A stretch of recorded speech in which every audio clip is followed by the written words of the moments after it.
Today's topic, I think, is a really interesting one for those of you who may be kind of at a career path crossroad and trying to figure out some next steps. So today's topic is the 5 influencers that help us step forward. So over the past couple of weeks, we've been sharing and talking about information related to really, for me, what I believe is a key quality of amazing leaders. And it's a process that I call listen, lean in, and step forward. And the concept was that we listen to information that we're either getting from other people, or we are in the process of gathering more data around something that's intriguing us in the workplace. And then we just press, or we lean in a little bit more so we can really paint this whole picture about what it is we're trying to learn. And then the last phase, which we're going to talk about today, is that execution phase, or how we actually step forward to go ahead and make that decision. And the decisions that we make after we've listened and leaned in, I believe, are truly based on 5 key influencers that we are going to talk about today. And I'm going to frame this in the sense of, if you have either gone through or are about ready to go through your performance appraisal process. So I've had some people reach out to me and mention that they are prepping for their annual performance appraisal, or they've just gotten feedback from it and kind of dealing with some of the emotions around that. And so I thought this was kind of telling to simply just offer what these, 5 influences are that kind of help us step forward in that particular direction. So here goes. So number 1 are the physical influencers. And by that, I'm talking about what are the physical demands that are placed on you for your job. So for example, there was a time in my career where I commuted over an hour each way for my job. And it was important for me at the time because I loved the job. It was important to me to grow in that position. But I knew that the physical demands of commuting over 10 hours a week was something that I simply could not maintain for a whole number of years. So my decision at the time was to actually move closer to my work, which was a great move for me. But we have to weigh those things out. Sometimes the benefits of a job that we have sometimes don't outweigh the physical demands that we get. For those of us that have office type jobs and we're sitting a lot all day long, or maybe we've got standing desks and things like that, I mean, the physical demands are not as much, let's say, if you were working on a road crew or you were doing construction, where the physical demands are much more labor intensive. We have to weigh out what those physical influences are, and ultimately how they impact our overall health and well-being. So number 2 are the emotional influencers. And if you are someone where soft skills are important to you, or that overall work-life balance is really critical for you, the emotional influencers can really take a toll if they are not in line. So for example, how connected are you to your organization? In other words, what kinds of supports do you get? Maybe your organization offers you some kind of flexibility in terms of either working from home occasionally, or you have an opportunity to flex hours, and those are somewhat important. But also in the emotional piece of it is, how connected are you to the work that you're doing each and every day for your organization, but how connected are you with the people on your team? Okay, so I will admit I have stayed at a job a little bit longer than I had intended, simply because I enjoyed working with the people that were there. I wasn't really ready to take the leap or the jump at that point because I was getting some kind of emotional connection from the people that I was working with. I enjoyed the work. I enjoyed the collaboration. There was something about it that kept me engaged. And because of that, I stayed. There's nothing wrong with that. There's no judgment in it. But I think it's important that we understand where those emotional influencers compound us and really affect us in terms of whether we're okay with the situation or we decide to take a leap. The third influencer that really impacts our decisions to step forward are the professional ones. So I'm really curious to know what it is that professionally influences you in your career right now. All right, so I'm going to give you a couple of seconds if you want to type something in there. So again, the question is, what is a professional influencer that's directly impacting your career right now?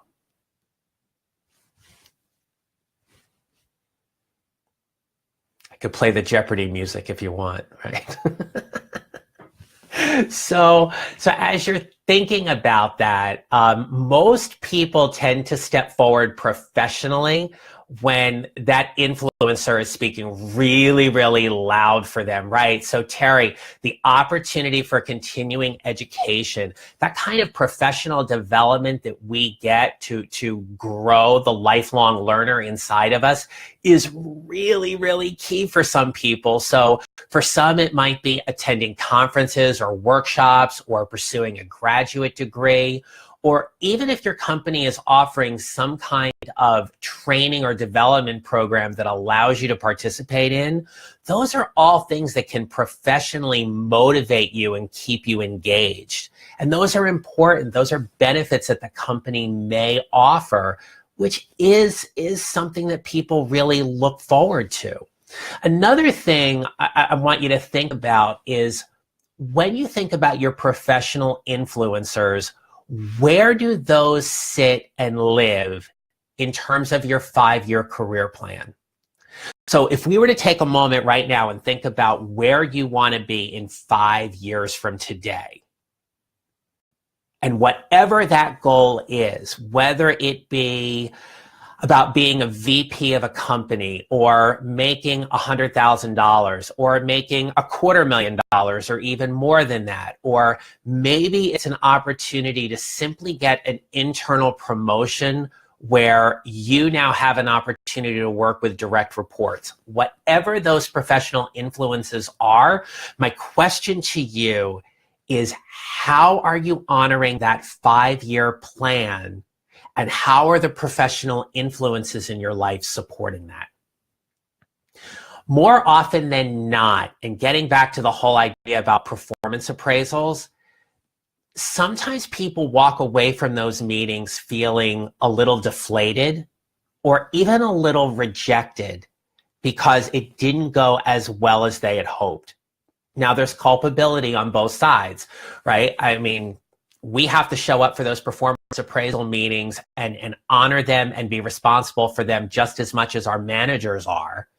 And it's our responsibility, I believe, to make sure we ask the most powerful questions we can so we get the feedback we need. But if you are feeling a little bit out of sorts or disconnected after your performance appraisal, that is a great opportunity to begin thinking about where the professional influencers are hitting or impacting you and your decisions to step forward. So let me give an example about this. So let's take a look at the person who is really, really gunning for an internal promotion. They love the work. They're a high performer. They are getting ready. They're doing everything they possibly can to get promoted. And they go to their review meeting and their boss says to them, well, we're really, really happy with your work. We just feel you need more time. Well, that doesn't really tell them much. And quite honestly, I think it's a really crappy answer. Okay, so when we tell people they need more time, How, in what ways, what are the growth areas? What is it that you need me to do in order to get promoted? Okay? Because time just means time for what? What do you want me to do during that time period?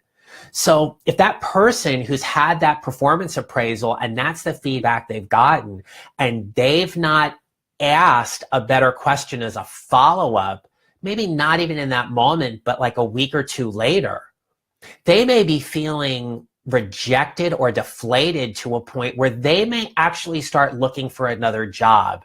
And if you got a high performer in your organization that's getting ready to jump, you need to figure that out, and you need to figure out what's going on in order to see if there is an opportunity or chance to retain them. When we lose good talent, it impacts our organization. And sometimes it is as simple as having the right conversation to know what actions you need to take. And if the professional influences are out of line, you need to see if there's a way to get them back in line. Yeah, Terry, right. So considering returning to school to pursue a doctor of nursing practice. Yeah, right. So if your organization is able to support that and help you with tuition reimbursement and time to actually go ahead and do that, that's a huge professional influencer for you. So good job. Congrats. All right. Hey, Gretchen and Craig and Chris, good to see everybody. All right. So here's number 4. So number 4 are the intellectual influencers, okay? So here, right, when I talk about intellectual influencers, what I'm talking about is how much do you feel like you are intellectually dialing it in at work? Meaning that you're not feeling very challenged by the work. Another question would be, how does your job currently intellectually motivate or stimulate you because you are truly diving in and digging deep around the work and you feel very passionately about it? We will go through these things in our career. I have a mentor whom I just adore, who's given me such great advice. And Gretchen, I know you know Steve Leinwan, so I'm going to give him a shout here. But Steve told me that throughout our careers, we experience, if you remember in math, it's like a big sine curve. It's like a roller coaster, right? And that the top third of the time, we truly love and enjoy what we're doing. And another third of the time, it sucks and we hate it and it's frustrating to us. And the other third of the time, we just kind of hang out in the middle. Life's great. It is what it is. It's neither good nor bad. It just is. And that's it. And what Steve said to me was, come to know and enjoy all of the thirds. Because throughout our career, we're going to have time where it sucks and it's great and it's just okay. And a lot of times the influencers that we have in our lives, being the physical, the emotional, the professional, the intellectual, we're going to talk about core values last, they impact us. And so when we have people on our teams who come to us and say, I'm okay right now. I'm okay where I'm at. I don't want to get promoted. I don't need a big jump. I don't want more responsibilities. I got stuff going on at home, whatever it is. That's fine. That's our opportunity to listen to those things and support. Okay? So in that moment when we think about those intellectual influencers, how engaged are we? How connected are we to the work? How connected are we, like what Simon Sinek would say, how much are we connected to our why and our purpose and what it is that we get to do each and every day? And when we're connected with our why, when we understand our purpose, all of those other influencers fall in line, really, I think, in perfect alignment for how we get to show up each and every day. All right, we've got a couple more people joining. Hey, Tyra, how are you? Yeah, Gretchen, thanks, right? Yeah, so Gretchen used to be on my team, and she was pursuing a graduate degree. And yeah, right. We just talked about how it was kind of so important for you just to kind of like hang out and appreciate that things were good at work while you were pursuing your graduate degree and going on to do great stuff. So thanks for sharing that. Yeah. All right. So here's the last influencer. And again, I'm going to ask you right now to put something in the chat box, if you will. Okay.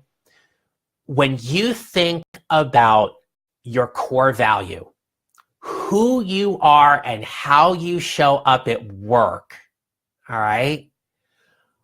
What is that core value that resonates the most with you? So if you would, I want you to type in, if you can, go ahead and type in a core value that you believe is so important for you and helps identify with you how you show up. And go ahead and put that in the chat box right now. So I'll give you one for me, right? Optimism, Terry. Yeah. Okay. Totally get that with you. Knowing you, I totally get that with you. That's great. Yeah. So for me, one of my big core values is about communication. All right. Gretchen, integrity. Yes. So, in all of my positions, I have believed it has been really, really important for me to honor my core value of communication in how I show up. And that means at times having to have those difficult or courageous or candid conversations with people, but also about really authentically showing up and communicating what my intentions are. So when we think about values like optimism or integrity, the question that I ask my clients when we talk about core values and what that actually means for them is how closely aligned are your core values to the work that you're doing? So when you think about what it means to be optimistic or to be a person of integrity, right? Or as Tyra, as you're mentioning about communication and working collaboratively, okay? How do you honor that core value in your work? How does that determine how you show up each and every day to work for your organization, to work with your team, to partner with your colleagues? How does that core value show up for you? And I will tell you that if you have ever left a job, you have left that job because there has been a misalignment of your core values. There has been something in that job that didn't align. And because of that, you left that organization. I've done it. I work with clients and I know that they've done it. And I talk to my friends and fellow coworkers that I've had over the years. That is the influencer that is something that will completely drive them to switch jobs. So let me give you a couple examples. Let's talk about money, for example. All right, if you're in a job where you are not meeting your financial wishes or demands, okay, especially if you're not able to meet the financial demands of your lifestyle and your budget, okay, where you simply need to make more money in order to make ends meet.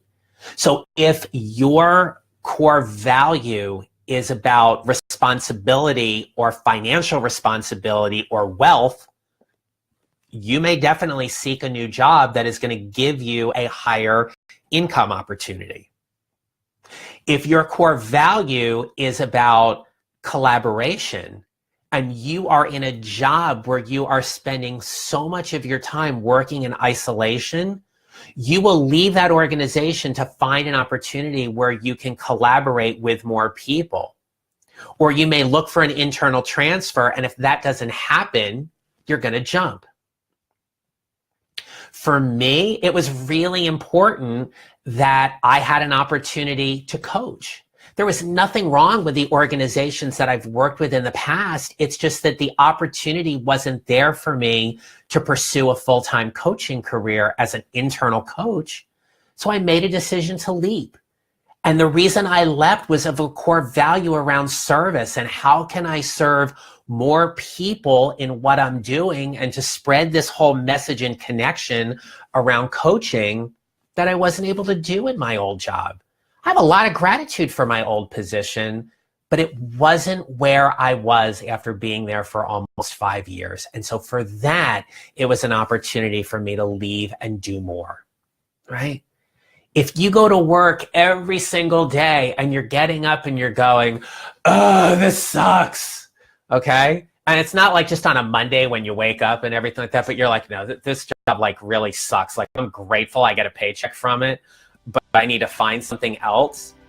What core value is speaking the loudest to you that's not in alignment with the work that you're doing?